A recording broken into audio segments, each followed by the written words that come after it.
Good Sunday evening, and welcome to everybody who's sharing in this video. For some, it may be a catch-up because we did not record our Sunday service today, and for some, it may be an introduction. You may not have been with us before. I want to share about my thoughts on faith. Faith is what I've been reflecting on this month.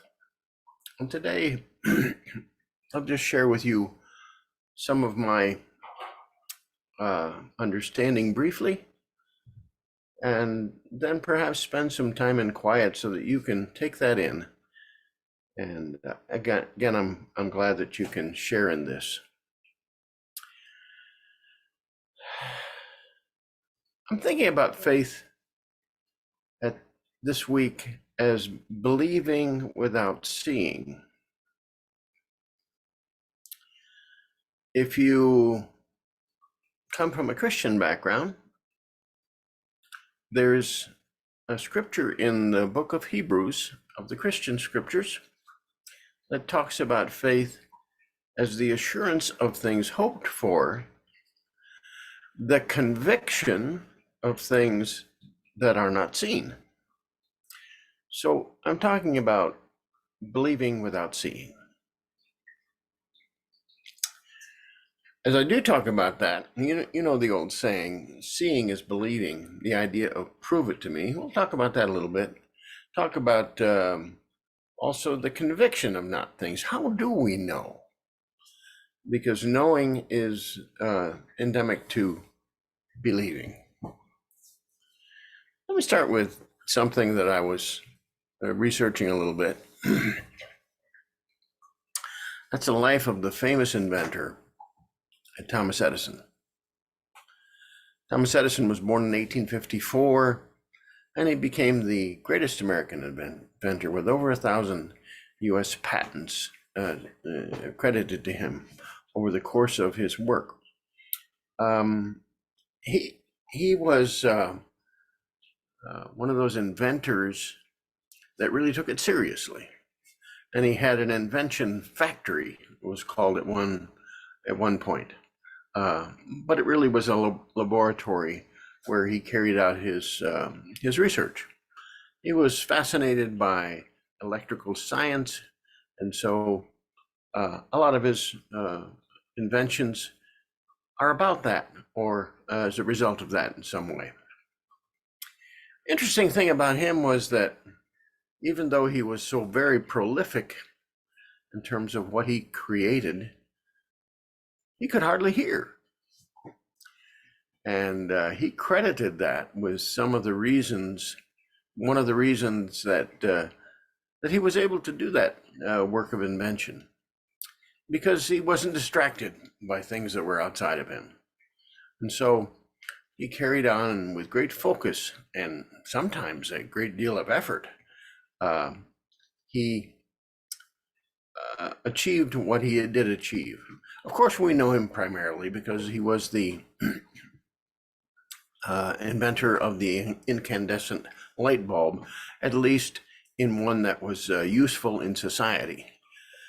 The thing about Thomas Edison is that where almost everyone else was not able to believe that a whole city could be lit up with anything other than candlelight and perhaps a gas lamp here and there, he believed that an electric lamp could light the whole city up. It was a belief that he had, not because he had evidence of it, but just because he knew of that possibility. So he was, in some ways, the pioneer of believing without seeing.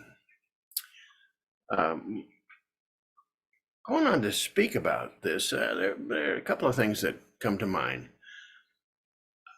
Again, we're talking about knowing, because knowing is right along there with believing. You can't believe without knowing. So knowing is the critical part of it. How do we know things? Well, on the first level of knowing, we have what we would call empirical knowing. what we can observe, maybe through the senses, with our eyes or with our ears, with our touch, with our smell. That observation is what comes from empirical knowing. There's precedent to empirical knowing. And then empirical knowing also means what we have experienced, what we've gone through life and experienced something that worked or didn't work, something that made us free or kind of got us all bound up. Empirical knowing. So that's the two things that make up the definition of empirical knowing. And we do that all the time. Now, it's not theory and it's not logic, which are also the way that people think about things. But empirical knowing is that simple observation and experience that brings us to that knowing. But we can be either comfortable with that and limit ourselves to that, or we can move on from that because there is other ways of knowing. And I'm going to share a second one of those. I would say it's knowing by unknowing. Knowing through unknowing. That sounds funny. It's almost like it doesn't go together. But there was a Christian mystic who is unnamed, no one knows who he was, who wrote a manuscript in the 15th century called The Cloud of Unknowing. And I like that so much. Let me just share with you a brief description of that. The way to know is to abandon consideration of God's particular activities and attributes, and be courageous enough to surrender one's mind and ego to the realm of unknowing, at which point one may begin to glimpse the nature of God. Sometimes we get to that place of uncertainty, of doubt, of just unknowing. How can we know? And as we're able to rest with that, we're able to put aside maybe that empirical knowing, our logic or rationale. We put that aside and stay with that unknowing. Out of that emerges a knowing in a different kind of way. But we sit for a while in that place of unknowing.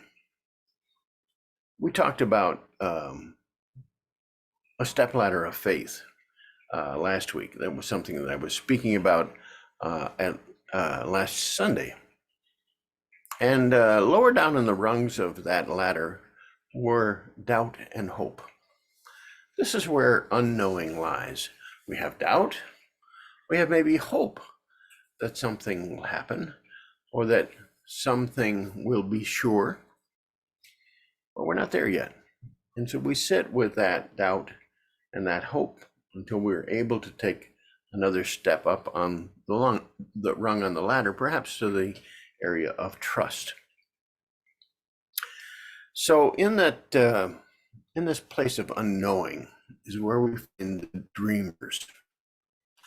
You know Martin Luther King and the I Have a Dream speech, and how he spoke about how he saw our nation being able to rise above where it was at the time that he observed it. Talk about his children being able to be judged not by the color of their skin, but by the content of their character. That's a dream. It was set in a situation of uncertainty, but that dream began to lead forward. We do that ourselves. We sometimes envision things. Some of us may even have a vision of something. I have a vision for our church, Unity of Payson. And that vision does change over a period of time, but it's something that I see that I can't yet see in front of me. So we move from that unknowing even closer to a divine knowing by resting it a period of time. Over there's some things that we can do to help us move forward. One particularly is the use of our imagination. Imagination is an ability, a God-given ability that we all have.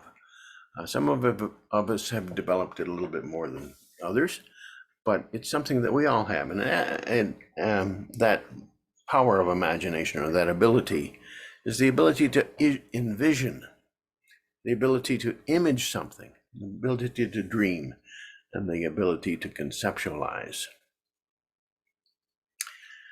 So we've got to this place of unknowing with a kind of a looking forward. But we can go even further when we get to a different way of knowing.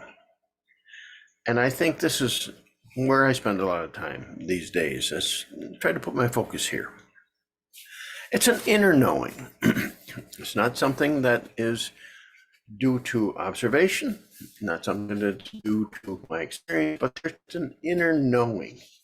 And that comes through the ability to exercise faith.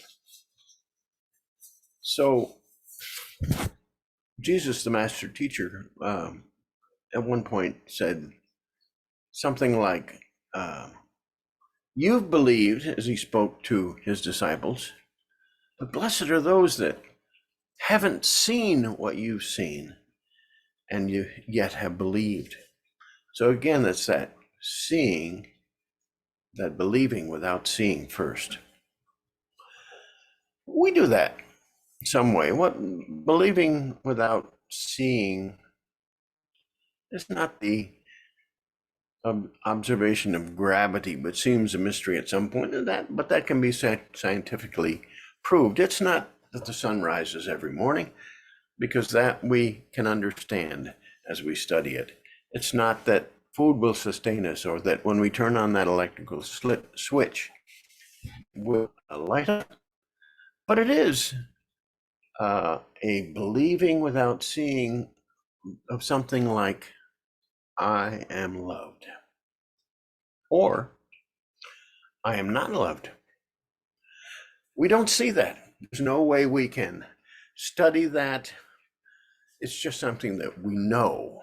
So we either know perhaps that we are loved, or that we are not loved, or we may be in that uncertainty place. But many of us believe one or the other of those things. Another thing we sometimes believe is we say, and when someone passes, oh, he or she's in a better place. It's a belief, something we can't prove, but something we know, and some of us very solidly know that. I think that true inner believing, inner work that we do, is because we're in touch with a divine nature of us. And when we get closely in touch with that, we know. Maybe we get even to the place where we say, I know, or I know that I know, or I know that I know that I know. Just a certainty about something. Perhaps that's about another person. Perhaps that's about myself. Perhaps that's about some situation or heart's desire that I may have. But that's a kind of believing that's in touch with the divine within us. I know that all things work together for good, because I've touched that in my very soul. You can't dissuade me that it's not true. I don't have to prove it to you, but I know that all things do work together for good. So how can we do this? How can we get in a place of knowing by using our senses, our observations, or our experience, perhaps through that valley where we're just uncertain, where we sit with unknowing for a period of time and allow the knowing to emerge from that in a new and fresh and authentic way? I'd like to suggest a couple of things. And let's do it this way. Let's together get quiet for just a moment, because that's part of it. As we get quiet, I'd like to say that that inner knowing, that touch with the divine nature within us, is something we get by silence, by listening. So easy for us to read something or look for a charismatic leader or a wise old sage to follow and to get our knowing or our understanding in that way.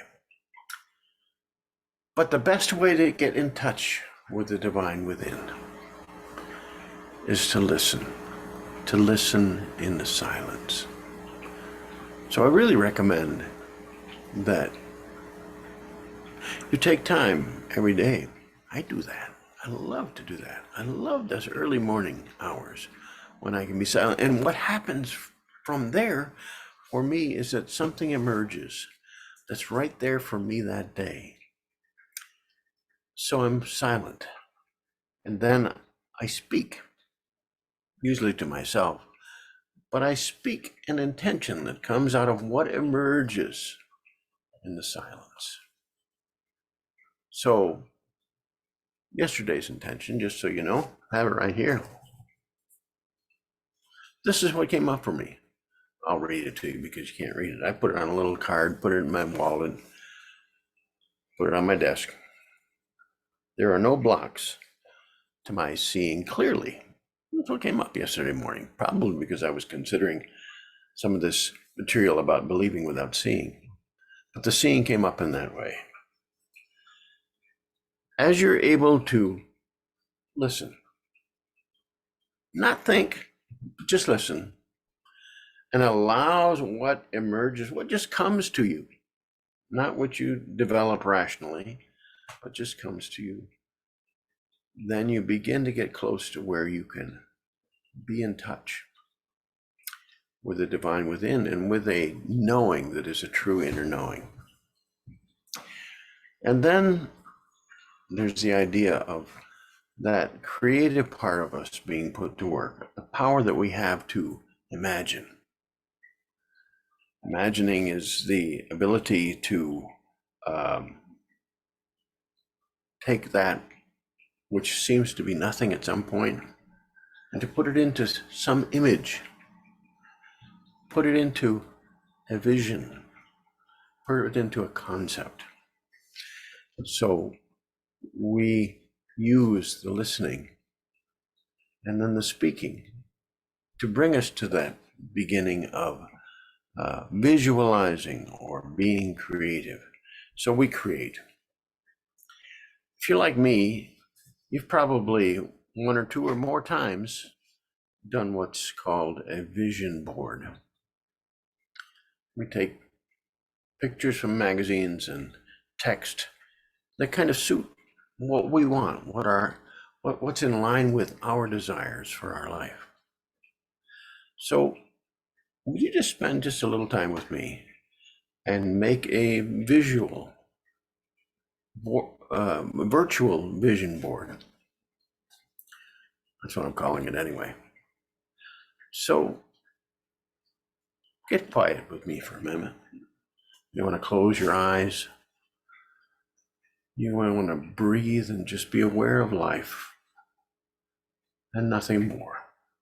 Allow other thoughts, other feelings to go by the wayside for the moment.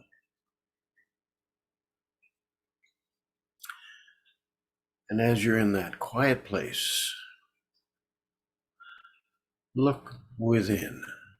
Get oriented toward within, because it's within that we touch that divine in us.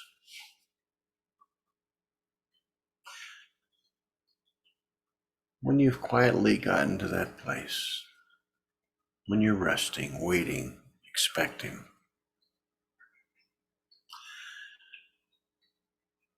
let come to mind your true heart's desire or your true sense of purpose in the world. Got that? Your true heart's desire, your sense of purpose in the world. And almost like you'd put that poster together right in the center of that whiteboard, we'll call it. And that whiteboard. Create an image of that heart's desire. What does it look like?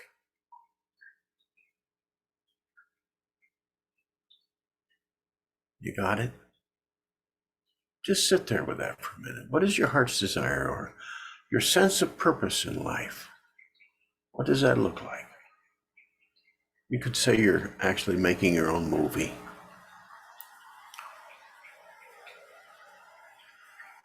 Now that you've got that, move on just a little bit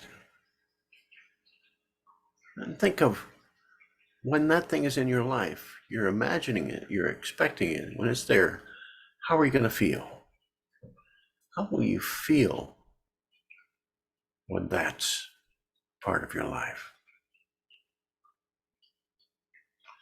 And image that, make a picture of that. Okay, you have the heart's desire and purpose in the center, maybe up in one corner. You have that picture of the feeling. You're creating the belief. You have the feeling. Go on to maybe another corner of the board. Who's with you? What relationships do you have? When you're in that place of seeing your purpose, clearly seeing your heart's desire, who's around you? And envision them, see them.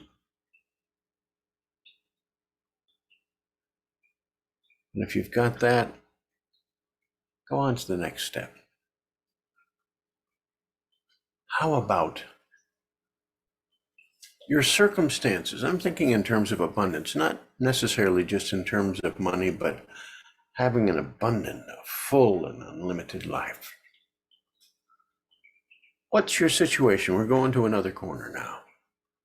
What's your situation in terms of abundance?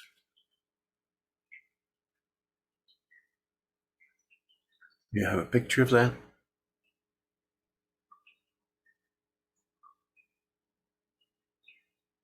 Then move on to one final corner, and there could be many other ways you look at this, but how do you feel in body and mind? What's the state of body and mind when you lock in on that heart's desire or purpose?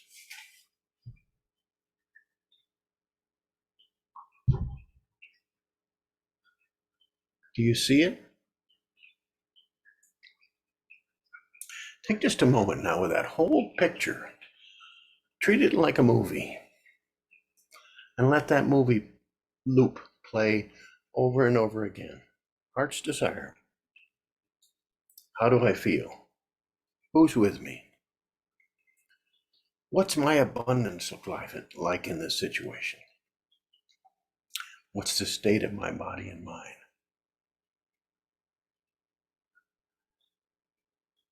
Take a few moments in this quiet place to play that movie. Play it over and over and over.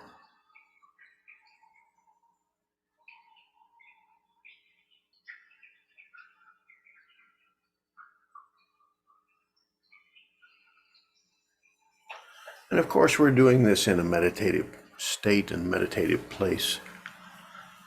But we don't stay there 24 hours a day. We may not stay there for very long. So we come back to an awareness of the present, this time and place, wherever you are, whatever time it is that you're watching this. So be sure you get all the way back. Be sure you're in the present, but bring back with you a copy of that movie, that virtual vision board, if you will, that you've made. It's a real step along with silence, along with speaking your intention. That imaginative work of the virtual visual board will move you toward that inner knowing, that believing without seeing about yourself, about others, about your situation, about the nature of the universe, about truth. Well, I thank you for spending the time with me. And I hope you've got something out of this. Like I said, this is kind of a redo of the message that I gave this morning at Unity of Payson. But I'm not wanting it to be churchy, not wanting it to be anything like that, just wanting it to be the truth as I understand it and me sharing with you. So thank you for spending this time with me. If you were with us in the service, we'd have experienced some music together. We'd experienced a connectedness. Don't forget that you are connected to everyone, everything, in one great oneness. So thank you for being with me this evening, or whenever you watch this. I've enjoyed recapping it and reviewing it again. It helps me to move forward, and I hope it helps you do the same. Again, thank you for being with me. This is Neal Worthington, and I'll see you again, because I like this idea of just sharing one-to-one, particularly if you're not oriented toward church, or if you're don't have the time, or somehow that doesn't work for you. Just, I'm honored that you would be willing to share the time with me and where I'm at in terms of my thinking. Hope you have a blessed evening or a blessed day wherever you are. And I'll look forward to seeing you again. My thought is that this might happen on a Saturday. Do something like this on a Saturday, maybe just prior to Sunday in a service at Unity of Payson. But again, this non-church-like way of my sharing, I enjoy doing it. I hope you do as well as I share with you. Bye for now. We will see you again soon.